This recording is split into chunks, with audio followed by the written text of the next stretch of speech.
O assassino, eu vi que você não quer falar o nome dele. Não dou ibope. É isso. O assassino da Daniela estava conversando com a Glória Maria e dando várias versões. Então, às vezes, então vamos voltar para esse ponto, porque tem muita coisa para contar desse caso. Pode ser assim? Claro, você viu. Porque a gente deu uma barrigada aí pro documentário. Pacto Brutal, participei. É? Eu não assisti ainda, Vale a pena.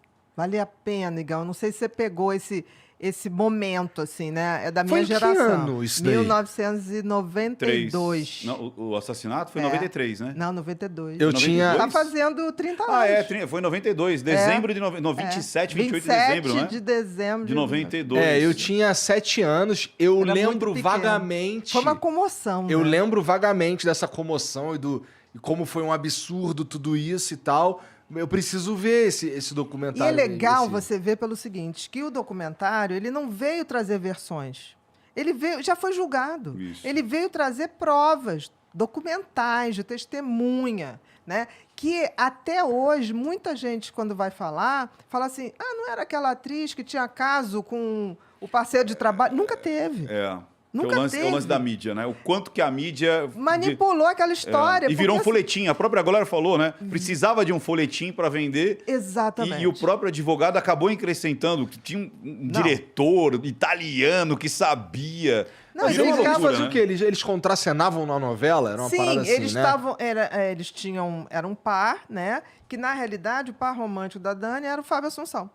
Seria o Fábio Assunção, já estava na sinopse da novela. E aí, no início, ela tem um relacionamento com Bira, não é? Com o personagem lá do assassino.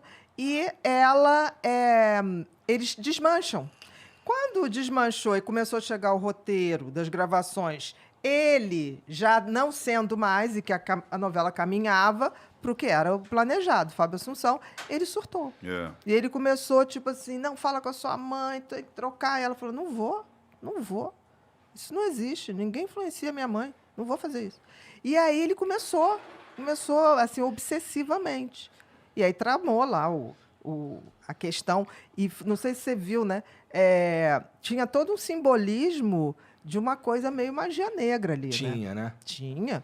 Uma semana antes foi limpar o terreno lá, porque tinha que ser uma coisa perto de uma árvore, na última lua cheia do mês, e aquela coisa de você tirar o coração, né? Aquilo é uma oferenda, né?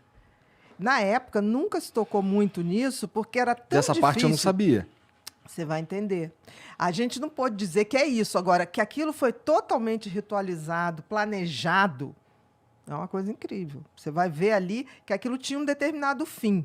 E ele tinha umas histórias de levar uma entidade para o teatro. Tinha umas coisas muito esquisitas. Eu assisti, né, o episódio. Eu fiquei muito feliz quando você apareceu lá. Falei, a doutora Beatriz ali e tal, dando sustentação, né, para dizer o que estava acontecendo. E a Paula Tomás, ela ia assistir ele nos Leopardos, né? Em tudo. E aí levava uma Nossa Senhora. Só que dentro dessa Nossa Senhora, pessoas que conviviam lá com eles, aquilo era como se fosse um disfarce.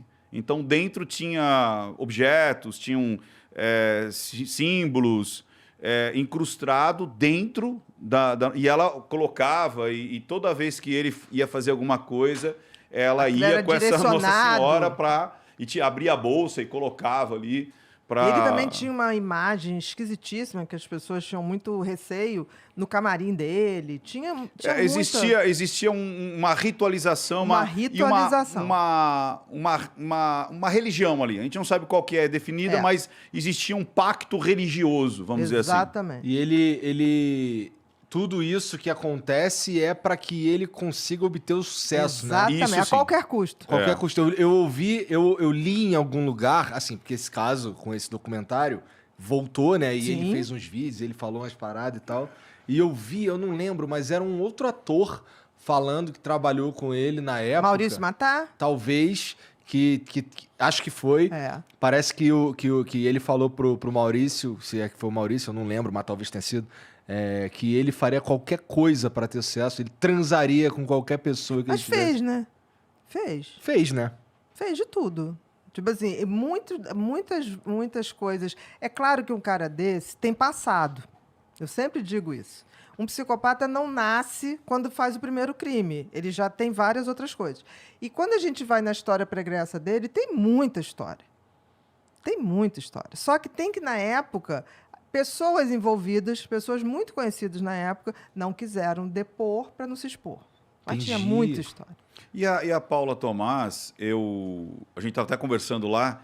E eu acho que não vão dizer nunca, entendeu? Mas tem muita história pregressa dele. E perguntaram... Como é que tu sabe que tem muita história pregressa se eles não vão dizer nunca? Tu estudou profundamente isso aí? Olha, chegou uma época na minha vida, depois que eu lancei o Mentes Perigosas, a ex... Porque, assim, ele casou com a Paula, depois casou novamente com uma outra mulher que se chamava Paula, e o Tomás é dele. Então, reproduziu o nome. Uhum. Aí teve uma hora que se separou. E aí ele começou a namorar uma outra pessoa. Essa outra pessoa entrou em contato comigo do nada, assim, nos directs da vida e das redes sociais, e começou a falar, ele não mudou nada, ele é isso, isso, isso. Me falou de coisas que aconteciam na igreja que ele frequenta hoje. E aí chegou uma hora que eu falei, olha, eu posso te ouvir, mas eu não posso fazer nada. É uma decisão sua. Você está com ele, né? Aí depois, muito tempo depois, ela falou assim, não, me separei, aquilo é uma maluquice, tem umas coisas muito esquisitas. Eu falei, para e pensa, né? Porque quem sou eu para falar alguma coisa? Mas eu senti que ela queria que eu tomasse uma atitude. Eu não posso tomar uma atitude, até porque era a vida dela. Uma atitude? Que atitude que ela queria que você tomasse? As pessoas acham, né? Atribuem a gente... Ou que você vai poderes, pulverizar, poderes vai postar... Eu faço uma análise. Para denunciar um crime lá no Maranhão, crime, sabe? Tipo assim, eu não sou da polícia. Quem denuncia o crime é quem sofreu o crime. Uhum. Entendeu? Eu não posso, olha, vou denunciar... Não é bem assim que funciona. Bia, olhando, lógico, não querendo fechar diagnóstico, longe disso, mas opinião. Como a gente sempre falou, a gente pode ter opinião. Pela sua opinião profissional, você tem mais medo da Paula Tomás ou do outro? Mais dela, da assassina.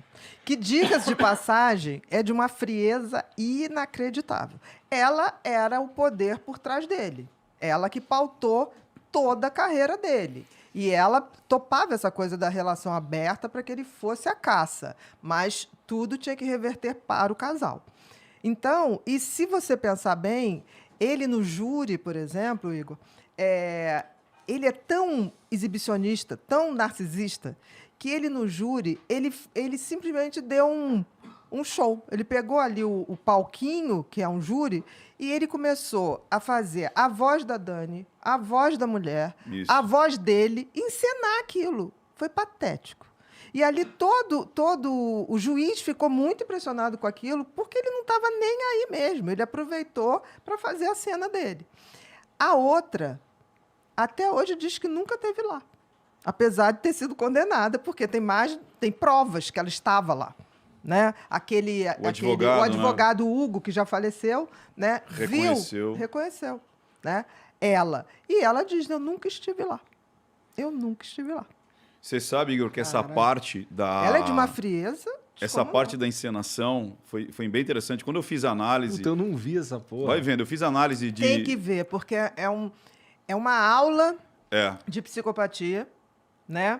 É uma aula de você ler os autos de tudo que foi feito para não se chegar à conclusão, como as testemunhas foram... como é que se diz? Para não falar... Coagidas. Foram coagidas, né? Pessoas simples, que viram ele dando soco nela e jogando ela dentro do carro. Porque as pessoas diziam, por que aquela menina foi encontrar com ele num terreno baldio? Nunca foi. Já foi desmaiada. Né? Foi levada, não foi encontrar com ninguém, entendeu?